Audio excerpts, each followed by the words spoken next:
recipe is baby back pork ribs, barbecued with smoky sweet tangy sauce. This is a special one. This is for my niece. She requested this, so here goes. This is what I picked up. As you can see, these are baby back ribs. These are not side ribs. I like baby back ribs because they've got a bit more meat on them, and that's what we're going to do with today. So we're going to open the package, wipe it clean, make sure there's nothing left on it, wash out the meat, dry the surface properly, and we're going to put a little few cuts on them. Right? Be back once that's done.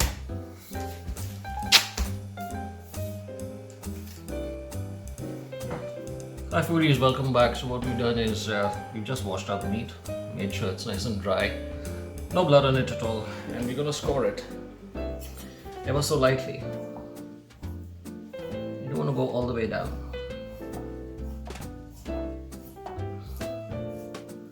Now some people like to take off the silver skin which is on the back of it. I don't bother, but I will make a few cuts in between the ribs. Like so.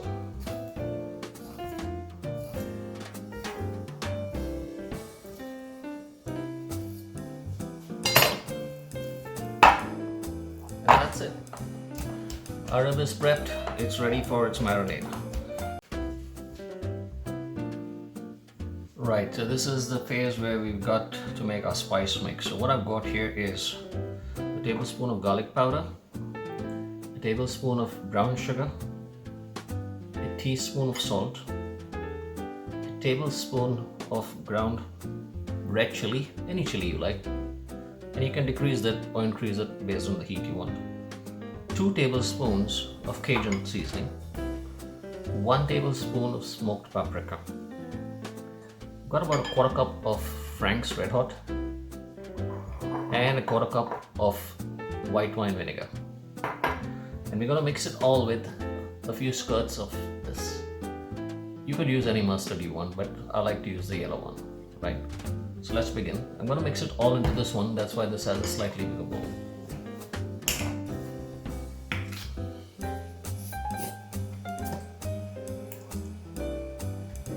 I'm squirting about 2 tablespoons, I'd say, of mustard.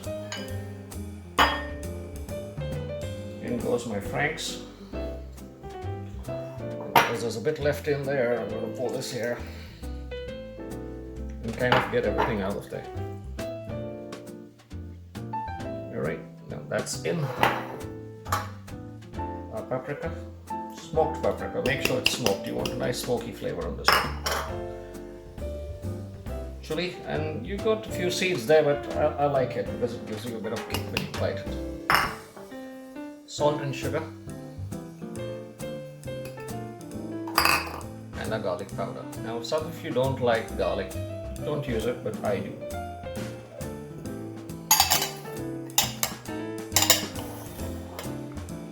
Right, so that's our mixture right there.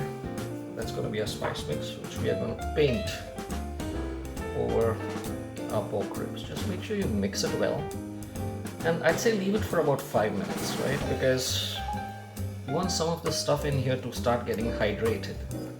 Everything is dehydrated, including the chili. What happens is, when you mix water in it, it's going to absorb some liquid, and it's going to get even more flavorful. So you stir it off this way. Just mix it well. Make sure there's no dry spots of any kind.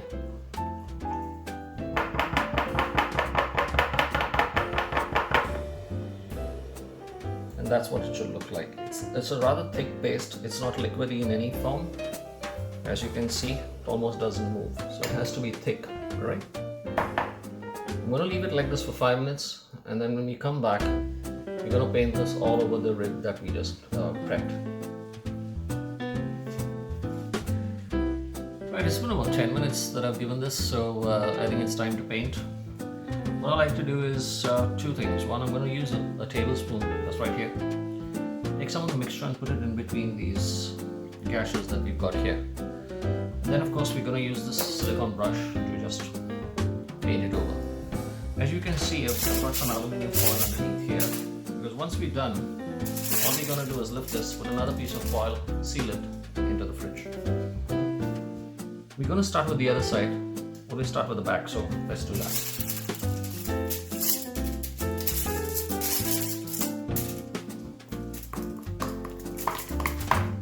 As you can see, this has gotten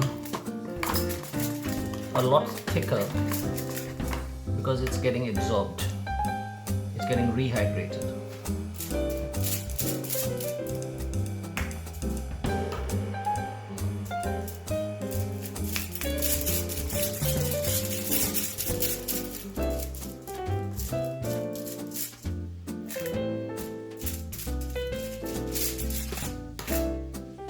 Get the sides as well.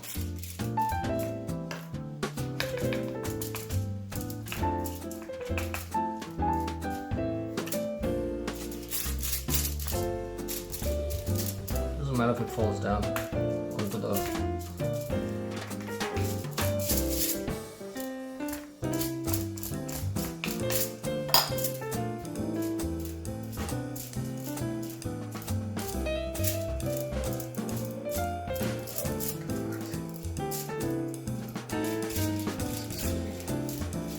real good when it gets done. Oh yeah, just gonna check. There we go.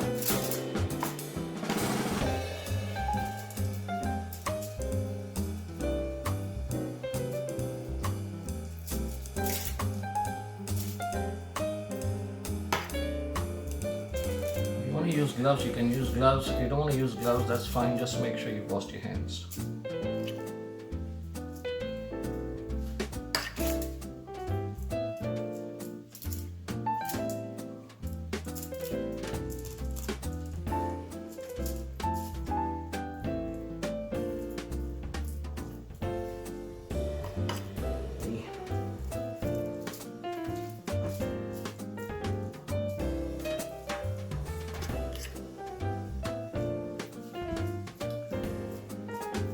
If you've got extra marinade that's left over, you can keep it in your fridge. That's not a problem. Because we put vinegar in there, the vinegar is going to protect it. No bacteria is going to be able to get through. You could easily keep it for a week, and next week, well, throw another rib on the barbie. Why not? It's summertime up here in Toronto.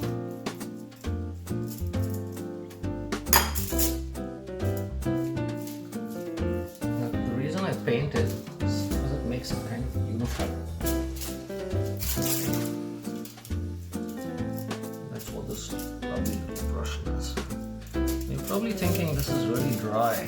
It's going to dry out when we cook it, when we put it in the oven. But tomorrow, before we do that, I'm going to be putting in a liquid marinade on this. That's really going to make sure it stays nice and moist.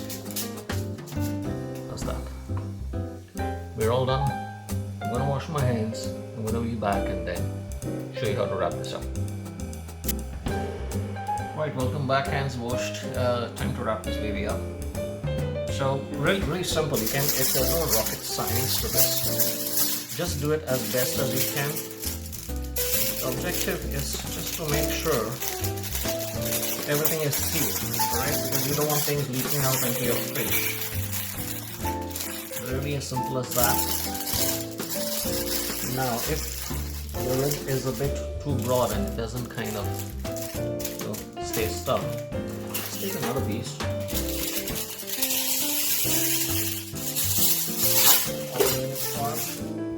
On top, under.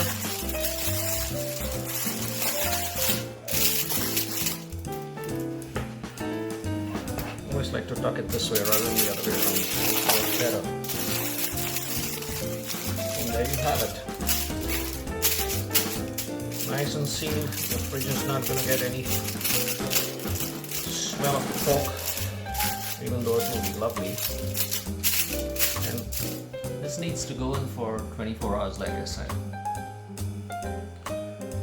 Hey, so it's been 24 hours since these were in the fridge. I pulled them out an hour ago. Just let them come down to room temperature. Now, before you begin this next one, make sure your ribs are already on a baking sheet with a wire rack. I've lined it with aluminium foil, as you can see.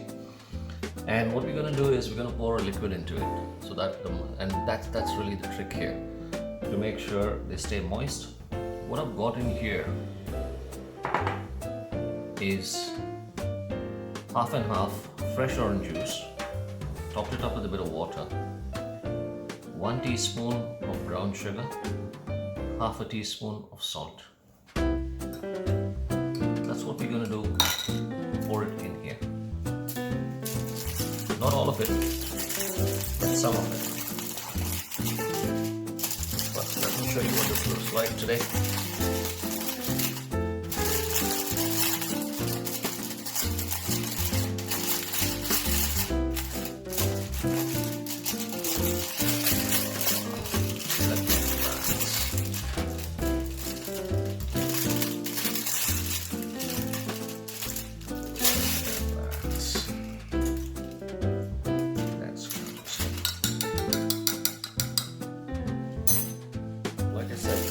Not everything goes in here.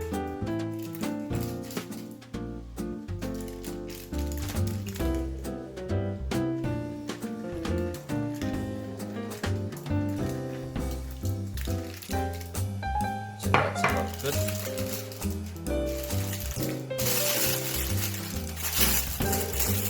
And we're gonna wrap it up. You don't turn it over now because pour all of that. Seal it as best you can.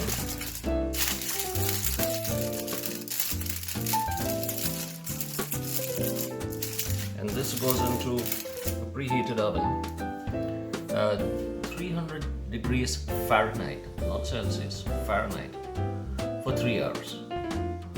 Alright, so the racks are in the oven, as you can see. I marinated a second one. One is never enough. And it's already at 300 preheated. Let it go for 3 hours. Here we go.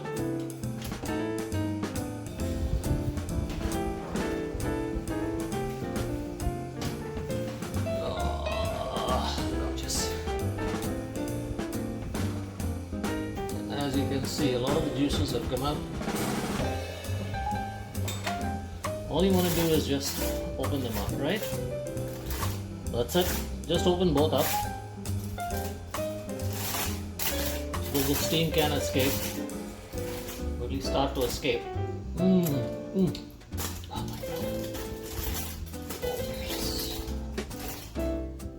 That's it. That's all you got to do. And now pop it back in for another 2 hours. And while we wait for another 2 hours, what better way?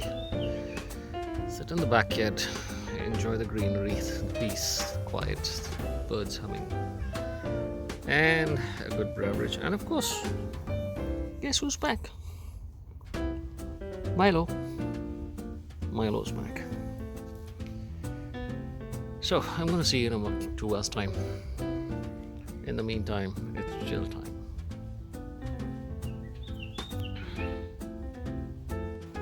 Right, this is what it looks like when it comes out of the oven. As you can see, the bones have separated, so it's cooked through and through. And of course, once again, we're gonna paint it. This is what's gonna give us that lovely crust.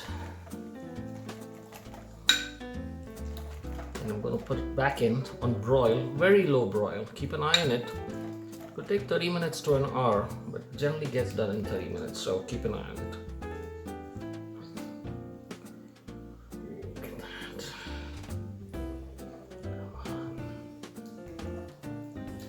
Right, that's all to do.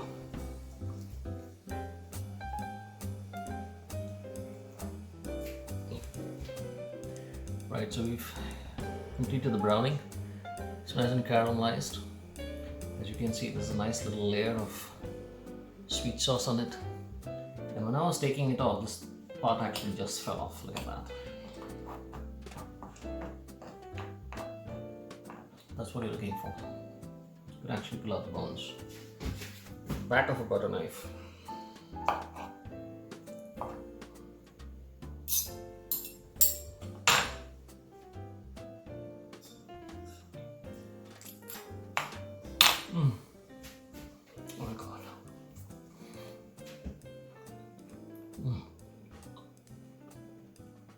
That isn't heaven.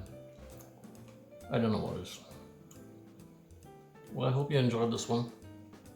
This is for you, Gio. Hope you make it and it turns out just as good. I'm sure it will. Thanks for watching. Subscribe and like. Thank you.